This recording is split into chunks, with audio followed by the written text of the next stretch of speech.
जाहीर निषेध करतो। त्यांनी जे वाणी साहेबांबद्दल शब्द वापरले, त्यांना जी धमकी दिली त्याबद्दल आम्ही सगळे पत्रकार त्यांचा जाहीर निषेध करतो। आणि त्यांचं कालचं सोशल मीडियावरचं स्टेटस जर तुम्ही बघितलं असेल तर तुम्हाला कळेल, किती बी समोर येऊ द्या त्यांना एकटा बस, आम्ही एवढे आलोयत, आम्ही एवढे तुमच्या घरासमोर येतोय, तुम्हाला काय करायचंय करा, करून दाखवा। घाबरणार का पत्रकार बांधव शरद सोनवणेंना? घाबरणार का शरद सोनवणेंना? आणि शरद सोनवणे साहेब, आम्ही तुम्हाला सांगतोय की एकटा शरद सोनवणेंना कुणीही घाबरत नाही।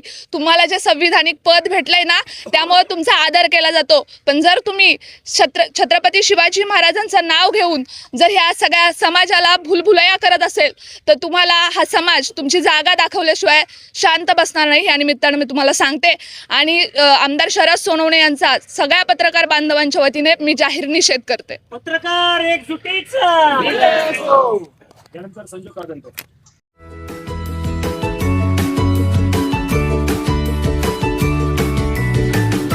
बातम्या शेतीच्या, बातम्या मातीच्या, बातम्या अन्यायाच्या, गुन्हेगारीच्या,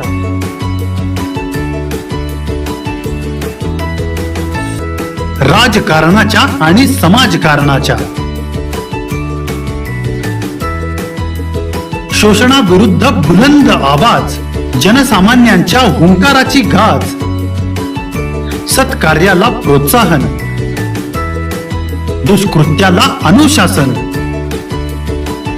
निर्भीड, निस्पृह, सडेतोड, बेधडक आणि रोखठोक म्हणजेच विघ्नहर टाइम्स, शोध बातमीचा, ध्यास सत्याचा।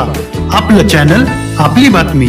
सबस्क्राईब तर कराच, पण बेल आयकॉनवर क्लिक करायलाही विसरू नका।